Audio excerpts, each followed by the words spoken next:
Alright, what's up guys? We're back in the shop today working on the small block 350SX swap. So got a little bit of stuff done since last time. I didn't really record it because it was just pretty much just like I couldn't think of it a way for it to be entertaining, so I just kind of did my thing and that's about it. But I got a lot of stuff coming in today. Actually, everything I need to start my motor should be coming in today. Just gotta do the work to put it in.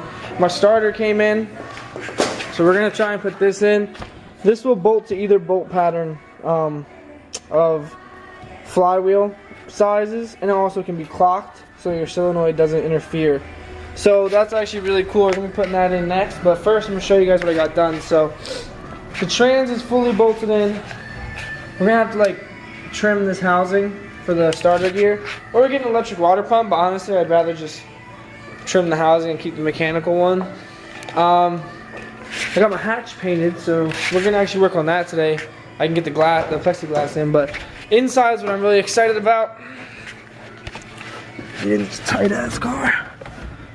Woo, got a digital dash. But alright, so here's the entire setup. This plate actually still fits in and works. So busted out my plasma cutter and made this plate out of like probably like 1/8 inch thick steel. It's pretty thick. To retie the trans tunnel back together. This is just a shim, so that sits up. Move my hydro over here. Normally you couldn't do this kind of setup with like a SR or KA trans, but this shifter has no travel to the right besides what it already is. There's no gears to the right. All your gears are to the left. So here's my shifter bracket I made. Bolts in here. Thick piece of steel, so there's no flexing, but I think this bolt on the mechanism needs to get tightened up a little bit. But over, you got first, second, third, fourth, and then reverse is you gotta get lined up. Sometimes it doesn't. That's why I think it needs to be tightened, but that's reverse. And it all works perfectly. I actually trimmed my dash bezel to fit, and then it broke. So I was trying to fit like this other boot and it ended up breaking, so I'm gonna have to redo that. But really excited to have this in there. New setup on the hydro. Gotta cut this to fit and bolt it in so it connects to my master cylinder. But yeah, we're gonna jump into the starter today and get that bolted in for now, and then wait for my other box to show up. Alright, so I got the starter in. It's real easy this time because it's the proper one and fits. Not sure if I need shims or not yet. Comes with the shims if you need them, but like I said, I'm not really sure. It'd be easier with the bell housing off to be able to check, you know, pull the gear out the starter, because it has to be spun to engage. You have to pull it out manually and see if it's engaging. Can't really do that with it in there, so I'm gonna just turn it over, and if it lines up good and sounds good. If the gear engagement is too tight, you should be able to hear it, so we'll see. But this thing fits beautifully. The solenoid's actually in a perfect spot up there. There's the wires that have to be connected, but it all fits beautifully between the rack. Plenty of room. Bolt it right up. And like I said, this is dual drilled, so you can run either flywheel with this. So if I ever decide to switch my clutch setup, it'll clear, and it'll also clock the starter to move the solenoid, which I might actually do, because if I move it out one, it'll actually make it way easier to put my wires on and off, but we'll see. Also, I'll update you guys, I cut off this flange. You can kind of tell. So this flange used to hang down this all the way around, but I cut it off. There's no need for it anyway.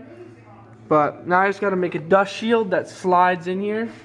I'm actually just going to trace the back side of this one and make a flat dust shield. So that way like rocks and stuff don't get up there and mess up my flywheel or get in my clutch. But I'm going to play with the wiring real quick and I'll get back to you guys, and hopefully my box will be here soon from UPS. Alright guys, so I got the starter in. The lug from the battery, well, where the battery is supposed to be, is on. Now I have to figure out which wire in the fuse box gets that lug attached to it. So I have it wired up right now like this to figure out which one it is, and I'm pretty sure it's this one here. I don't have the stock plug, it has this spliced in, which means this is going to have to be re-spliced in for a longer wire to reach. But it did make an electrical buzz when I first attached them. I didn't have them taped, so I couldn't see. So we'll see if my interior... Oh, the dinger works! Oh, man. Okay, the battery's pretty fucking dead. But it's working, so what I'm gonna do is, like that light, every time it dings, it dims. So I knew my Ultimate was pretty dead. We're going to charge that, and we're gonna wire this freaking thing so that it'll actually work. All you have to do now is figure out which wire is the trigger for the starter solenoid, which I believe that it is the yellow one over here I found. It's this black and white one. Should be the wire to trigger it. We're gonna test it because that will work off my switch inside.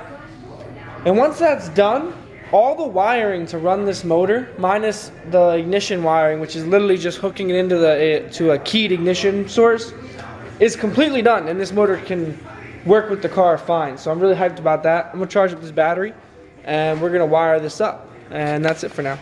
Alright, so the wiring's all figured out. We got a jumper. This is gonna be routed like underneath this motor mount, like in this gap, so it looks cleaner when it's all done. But up to the stud on my alternator, and then into my fuse box. This isn't like final wiring. I plan on making a lot more tucked, but it's just to make sure everything works. This is my starter solenoid trigger wire, which goes to my push button inside, but for now it's going there. Have to hook this up. Haven't yet because I don't want to turn my fuel pump on and throw fuel everywhere, but I'm having this weird issue. It might just be the dash connection for these lights, but I'm pretty sure it didn't happen earlier. So put this on my charger on 35 amp. The key should be on. Now if you look in there, that one gauge keeps flashing, and my wideband is struggling to do the like, it does like this path where it maxes out and then bounces back and reads out like P00. But I think it might be an issue with the wiring on that side of those things. Alright, so I got my motor primed. This is a oil primer. I'm not sure if you guys can really see it, but basically it drops in, and if you look on the distributor, there's an oil pump drive gear there. That actually hooks up to the oil pump to spin it off the cam gear. But this motor, you can drop it right in there and engage the oil pump itself, which primes the motor. Make sure there's just oil in there. And I have to time the distributor now, so I took the valve cover off. You can see we got some oil up here. It's 2 gallons this thing takes, so I filled it up, 8 quarts. My gauge went up when I spun it, so it should be ready to go. I have to go pick up fittings from my regulator to hook this up. And then I have to time this and then wire up my coil right here. So do all that, and then I'll be back with you guys, and hopefully I can try and start it. Alright guys, quick update before I do the ignition system. Well, the coil of the ignition system and the wiring of that. I did get the fuel system done, and I spent like $20 on these stupid brass fittings. But this might not be where it's mounted, but just for now. The fuel filter I plan on keeping here. I just got to make a bracket for it. So it comes up into my fuel filter, the original feed line. Comes into the regulator, and then into the carb. And the return, I forgot to put the return on like a dummy. I had to hose clamp this on. Boom. So that right there is the return, and that's gonna run like as close to possible of that, and get heat tape because the headers are gonna be in here pretty tight. But this wire, if you notice, has to be above these fuel lines, so I have to take it off and switch it over. But it all fits for now. Next I have to make the coil wire and mount the coil and wire that. But that'll be my next update. For now, I'm just letting you guys know that that is done. Alright, so I got my ignition coil on. I just gotta do the last bit of wiring for like the keyed ignition source for that. Got my starter reshimmed because that was the issue. And I'm about to hook up my fuel pump wiring too once I find the keyed ignition source to pull from to feed my coil. But here it is. I just gotta, this wire was an absolute bitch to make. Hopefully it works. Just gotta do the wiring to here and here. And these two here. And that'll be good. I'm gonna read the instructions on this. And then clean up this bench too. I'm gonna read these instructions so they look useful, and then I'll be back with you guys.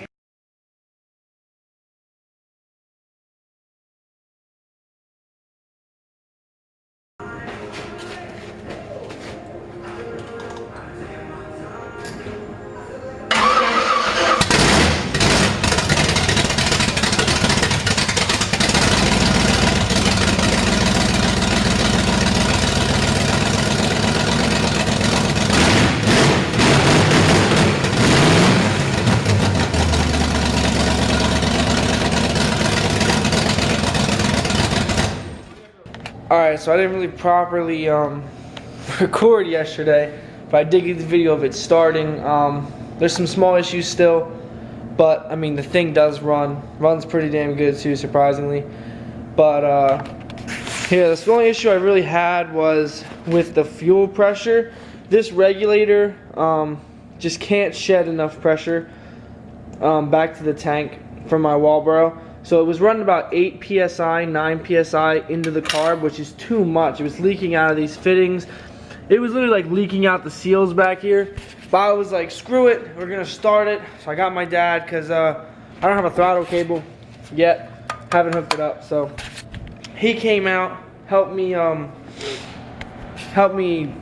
do the throttle. I sat inside and started it. It literally fired right up. I have the start up on my phone. But literally like 3 or 4 times it spun and started, so it's actually ran really freaking good.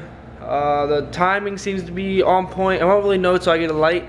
Today I'm gonna start another video and work on the hoses, because as long as the hoses are right, I'll be able to get coolant in it, and then I can work on timing and all that. But I might need to switch up the fuel pump setup, maybe go mechanical just until I get my fuel injection, if it'll fit. Still got a lot to do, but you know, it really helps with morale. Just seeing the car start, it's really cool to kind of bring you up. Like, oh man, my car freaking runs. But so I'm gonna do my radiator hoses today and a couple other little things, and that's about it, I'd say. I'll show you guys the ignition real quick. So this is the way the ignition's running.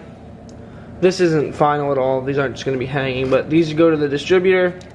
This has a chip in it to program the rev limiter, which I have to redo. Power I robbed off the fuse box. This is gonna get routed properly too. This is for the starter, and then this one is my fuel pump feed. So I mean, really that's it. There's not a lot more to do with like the wiring side, except for just redo it as a final version. I got my belts in today, but you'll see all that in the next video I make. Putting stuff up today, but I just wanted to close the video I made yesterday out because I didn't really do it properly. I kind of just went to bed. But yeah, that's it, guys.